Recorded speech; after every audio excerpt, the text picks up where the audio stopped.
السلام علیکم پیارے بچوں، امید ہے آپ سب خیریت سے ہوں گے۔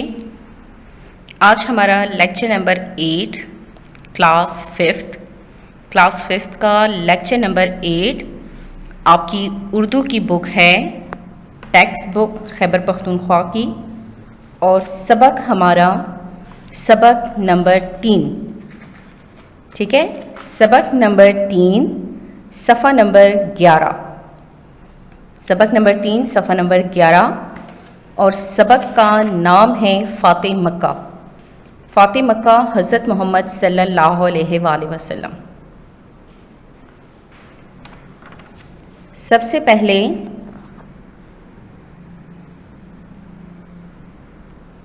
بورڈ کی طرف آ جائیں۔ فاتح مکہ صفحہ نمبر 11، 12 اور 13 پہ ہماری ریڈنگ ہے۔ ریڈنگ سے پہلے مشکل الفاظ کی معنی پڑھتے ہیں، مشکل الفاظ کے معنی، ٹھیک ہے۔ نمبر 1 ہے سناٹا۔ سناٹا کا مطلب ہے خاموشی، بالکل خاموشی، سناٹا۔ تپتی، انتہائی گرم، ہم کہتے ہیں نا تپتی دھوپ میں، انتہائی تیز گرم دھوپ۔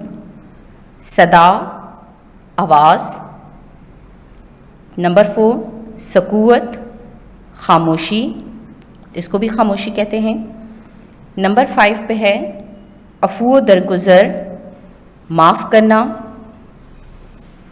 نمبر 6 سہمے ہوئے، ڈرے ہوئے،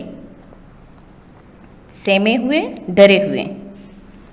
7 پہ ہے ہجرت، نقل مکانی کرنا، یعنی اپنی جگہ چھوڑ دینا، ٹھیک ہے، جہاں پہ ہم قیام پذیر ہوتے ہیں اس جگہ کو چھوڑ کے کسی دوسری جگہ بدل دینا، اس کو کہتے ہیں ہجرت، نقل مکانی کرنا۔ 8ویں نمبر پہ ہے فاتح، فتح کرنے والا، ٹھیک ہے، جیت جانے والا۔ بے حرمتی، بے عزتی، بے عزتی، ٹھیک ہے، بے حرمتی کرنا، بے عزت کرنا۔ نمبر 10 پہ ہے امان۔ امان کا مطلب ہے پناہ، پناہ لینا۔ مشکل الفاظ کے معنی آپ کو آنے چاہیے، اور یہی الفاظ جو ہے آپ نے کتاب پر بھی، جب ہم ریڈنگ کریں گے یا پڑھائی کریں گے اس میں آپ نے کتاب پر بھی اس کو لکھنا ہے، ٹھیک ہے۔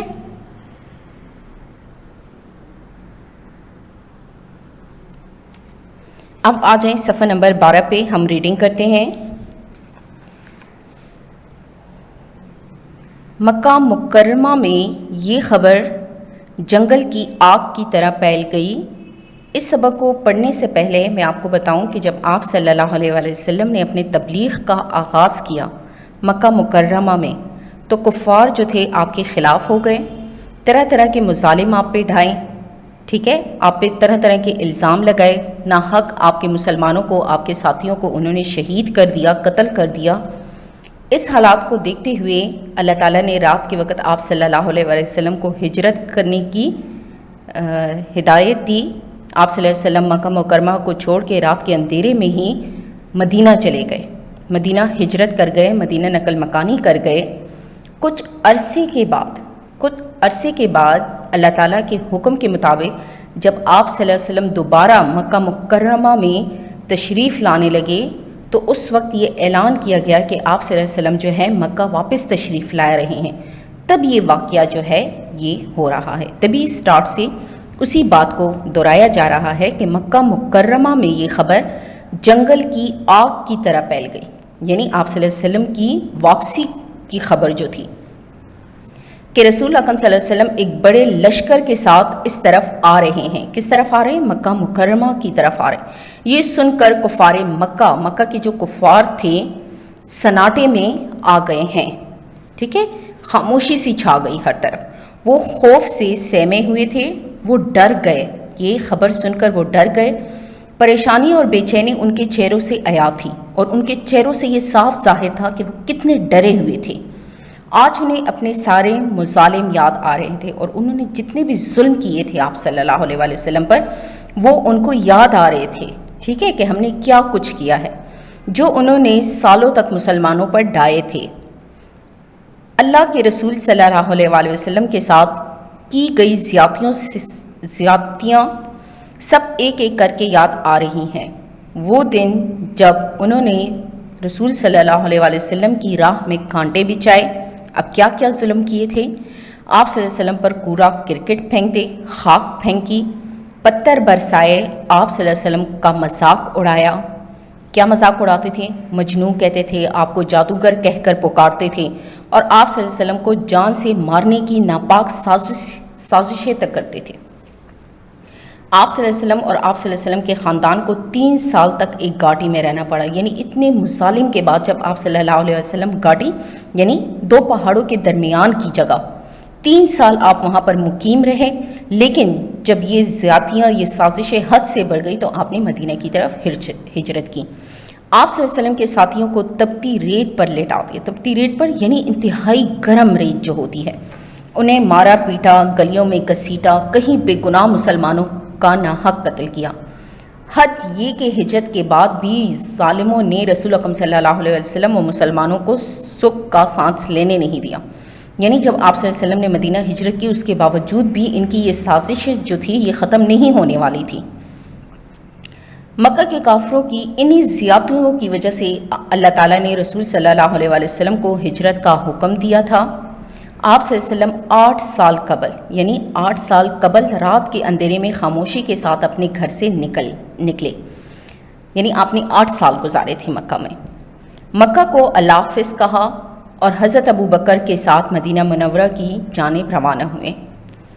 اللہ کی شان دیکھیں کہ آج اللہ کے وہی پیغمبر صلی اللہ علیہ وآلہ وسلم 10,000 کے لشکر کے ساتھ، یہ لشکر کہاں تیار کیا گیا تھا؟ یہ مدینہ میں، یعنی جب آپ نقل مکانی کرنے لگے تو آپ کے پاس کچھ نہیں تھا سوائے اپنے چند ساتھیوں کے، لیکن اللہ تعالیٰ کی شان دیکھیں کہ جب آپ مدینہ میں مقیم ہوئے وہاں پر تو لوگ زیادہ تر مسلمان ہوئے اور اسلام کے دائرے میں آنے لگے، اور یہ لشکر جو تھا جب آپ واپس مکہ آنے لگے تو آپ کے ساتھ 10,000 کا لشکر تھا۔ مکہ میں داخل ہوئے، ہر قبیلہ اپنا اپنا پرچم اٹھائے ہوئے تھے۔ پرانے زمانے میں جو عرب تھے وہ قبیلوں میں بٹے ہوتے تھے، ان کے اپنے اپنے قبیلے تھے، قبیلوں کے نام تھے، ہر ایک کا پرچم جو تھا، جھنڈا جو تھا، پہچان جو تھی وہ الگ ہوتی تھی۔ تو ہر قبیلہ جو تھا وہ اسلام کے دائرے میں داخل ہوا اور آپ صلی اللہ علیہ وسلم کے ساتھ مدینہ سے مکہ ہجرت کرنے لگے۔ قریش مکہ اتنا بڑا لشکر دیکھ کے مارے خوف کے چپتے پھر رہے تھے۔ ہر شخص پناہ کی تلاش میں ہے لیکن کوئی پناہ گاہ نظر نہیں آ رہی تھی۔ اتنے میں اعلان ہوتا ہے کہ جو شخص ہتھیار پھینک دے، یعنی جو شخص اسلام کے دائرے میں داخل ہو جائے، ہتھیار پھینک دے، آپ صلی اللہ علیہ وسلم کے خلاف کھڑا ہونا چھوڑ دے یا خانہ کعبہ کے اندر بیٹھ جائے، خانہ کعبہ مقدس جگہ جو ہے اللہ تعالیٰ کا گھر کہتے ہیں، اگر وہاں پر بیٹھ جائے یا ابو سفیان کے گھر میں چلا جائے، یہ آپ صلی اللہ علیہ وسلم نے اعلان کیا تھا یہ 3 باتیں کہ اگر ہتھیار پھینک دیں گے، خانہ کعبہ میں پناہ گزیر ہو جائیں گے یا ابو سفیان کے گھر میں پناہ لیں گے یا اپنے گھر کا دروازہ بند کر لیں گے تو وہ امن میں رہے گا، یعنی جنگ کی صورت میں اس کو کوئی نقصان نہیں پہنچایا جائے گا۔ اس عالم میں فاتح مکہ بیت اللہ کی جانب آہستہ آہستہ بڑھ رہے ہیں۔ سبحان اللہ، اس عظیم فاتح کی شان تو دیکھیے کہ جس اونٹ پر خود سوار ہے، یعنی جو اونٹ آپ صلی اللہ علیہ وسلم کی ملکیت ہے اس پر غلام کے بیٹے کو بٹھایا ہوا تھا، یعنی آپ صلی اللہ علیہ وآلہ وسلم کی شخصیت دیکھیں کہ اتنے بڑے لشکر کے ساتھ بھی آپ صلی اللہ علیہ وسلم میں وہ تکبر وہ چیز نہیں تھی، اس کے باوجود بھی آپ صلی اللہ علیہ وسلم پیدل سفر کر رہے تھے۔ جو اونٹ آپ کی اپنی ملکیت تھی اس پہ آپ نے غلام کے بیٹے کو بٹھایا ہوا تھا۔ انکساری دیکھیے کہ سر اللہ کے حضور جھکا ہوا ہے، یعنی کوئی تکبر، کوئی روب دبدبا نہیں تھا، اور زبان مبارک پہ کلام اللہ جاری ہے۔ آپ صلی اللہ علیہ وسلم صحن کعبہ میں داخل ہوتے ہیں، یعنی جب آپ مکہ میں داخل ہوئے تو سب سے پہلے صحن کعبہ میں داخل ہوئے، بتوں کو ایک ایک کر کے گراتے رہے اور فرماتے جاتے تھے حق آ گیا ہے، حق مطلب سچ آ گیا ہے، اور باطل جھوٹ مٹ گیا ہے۔ باطل کو مٹنا ہی تھا اور جھوٹ کو آخر کار ختم ہونا ہی تھا۔ ٹھیک ہے، یہاں تک صفحہ نمبر 13 تک آج ہماری ریڈنگ ہے۔ آپ نے خود بھی اس کو پڑھنا ہے اور جو مشکل الفاظ میں نے آپ کو لکھوائے ہیں پینسل کے ساتھ اس پر نوٹ کر لیں۔ ٹھیک ہے، تھینک یو.